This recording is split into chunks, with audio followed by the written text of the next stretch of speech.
अस्सलाम वालेकुम, welcome to my channel. मैं हूं मदीहा और आप देख रहे हैं channel just Madiha Urdu recipes. और आज हम बनाएंगे बहुत ही सिंपल इंग्रेडिएंट्स से कोकोनट बसबूसा। तमाम इंग्रेडिएंट्स तकरीबन हमारे किचन में मौजूद ही होते हैं और ये बिना किसी बीटर के, बिना किसी ग्राइंडर के, बिना किसी क्रीम के बहुत ही जल्द बन जाता है ये बसबूसा। चलिए रेसिपी स्टार्ट करते हैं। बिस्मिल्लाहिर्रहमानिर्रहीम। सबसे पहले मैंने लिए है 1 कप चीनी, साथ में मैं ऐड कर रही हूँ 1 कप सूजी और 1 कप तेल।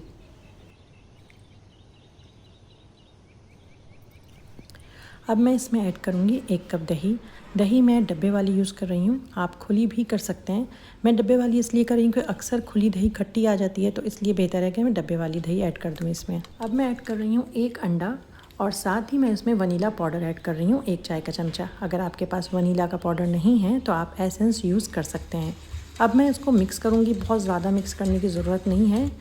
मतलब ये कि ये केक का बैटर नहीं है कि आप सोचें कि इसको हमें इतना बीट करना है कि ये फ्लफ़ी हो जाए। बस इसको हल्का सा मिक्स करें आप, आपको लगे कि सब इंग्रेडिएंट्स एक जान हो गए हैं तो इसमें बाकी चीज़ें हम ऐड कर देंगे। अब मैं इसमें ऐड कर रही हूँ 1 कप कोकोनट का और साथ ही मैं इसमें ऐड करूँगी 1 टीस्पून बेकिंग पाउडर। अब हम इसको दोबारा से मिक्स करेंगे। बेकिंग पाउडर डालने के बाद बहुत ज़्यादा मिक्स नहीं करना होता है और ना ही बैटर को बाहर छोड़ना है। मिक्सिंग का काम बहुत कम है इसका, इसीलिए ओवन मैंने पहले से ही चला लिया था। प्री हीटेड ओवन होना चाहिए, 180 डिग्री पे मैंने ओवन को चला लिया था। अब मैं एक ट्रे ग्रीस करूँगी। मैं ग्लास ट्रे यूज़ कर रही हूँ जो ख़ास बेकिंग की होती है। आप चाहें तो कोई और ट्रे यूज़ कर सकते हैं। बेकिंग ट्रे आप किसी भी शेप की यूज़ कर सकते हैं। बेकिंग ट्रे का साइज़ मैं मेंशन कर दूँगी। जिस साइज़ की बेकिंग ट्रे मैं यूज़ कर रही हूँ मैं आपको डिस्क्रिप्शन में मेंशन कर दूँगी, लेकिन आप चाहें तो इससे छोटी ट्रे भी यूज़ कर सकते हैं। उसमें सिर्फ ये होगा कि आपका बसबूसा थोड़ा थिक बनेगा, साइज़ में थोड़ा छोटा होगा, लेकिन वो ट्रे भी बिल्कुल परफेक्ट होगी। बेकिंग ट्रे को मैंने घी से ग्रीस कर लिया है, आप चाहें तो मक्खन से भी ग्रीस कर सकते हैं। और अब मैं इसको बेक करने के लिए रख दूँगी और मैं इसको तकरीबन 25 से 30 मिनट दूँगी बेक होने के लिए। अगर आपकी बेकिंग ट्रे का साइज़ मुख्तलिफ है तो उस हिसाब से आपका बेकिंग टाइम भी मुख्तलिफ होगा। बसबूसे की ट्रे को ओवन में रखने के बाद अब हम यहाँ पे शीरा रेडी कर लेंगे। 1 कप पानी लेंगे और उसमें हम आधा कप चीनी ऐड करेंगे। दोनों चीज़ें ऐड करने के बाद हम इसको उबलने के लिए रख देंगे। उबाल आने पे तकरीबन हम इसको हल्की आंच पर 1 मिनट के लिए और पका लेंगे। हमें कोई तार वाला शीरा नहीं बनाना है, बस 1 से आधा मिनट हल्की आंच पे पकाने के बाद हम शीरा अपना उतार लेंगे चूल्हे से और साइड पे रख देंगे। बसबूसा हमारा रेडी है।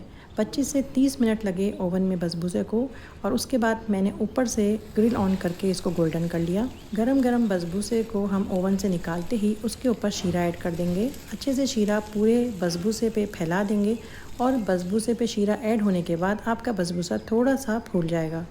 शीरा ऐड करने के बाद हम इसके ऊपर कोकोनट ऐड करेंगे। आप चाहें तो ऐसे भी सर्व कर सकते हैं, आप चाहें तो कोकोनट ऐड करिए, उससे इसका फ्लेवर और डबल हो जाएगा।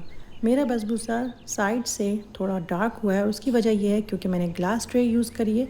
अगर आप मेटल ट्रे या कोई और ट्रे यूज़ करेंगे तो फिर आपका बसबूसा साइड से डार्क नहीं होगा। बसबूसा एक बार बनाने से दिल नहीं भरता है, तो ये सोच के बनाइएगा और बनाने के बाद जब सब पसंद करें तो अपना फ़ीडबैक देना बिल्कुल नहीं भूलिएगा। थोड़ा सा ठंडा करके अगर आप इसकी कटिंग करेंगे और इसको निकालेंगे तो इसके पीसेस बहुत अच्छे से सफाई के साथ निकलेंगे।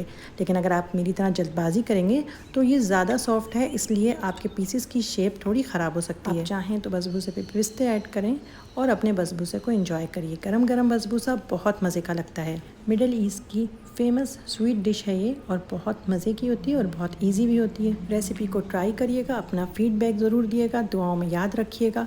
मैं मिलूँगी किसी और रेसिपी में, जब तक के लिए अल्लाह हाफ़िज़।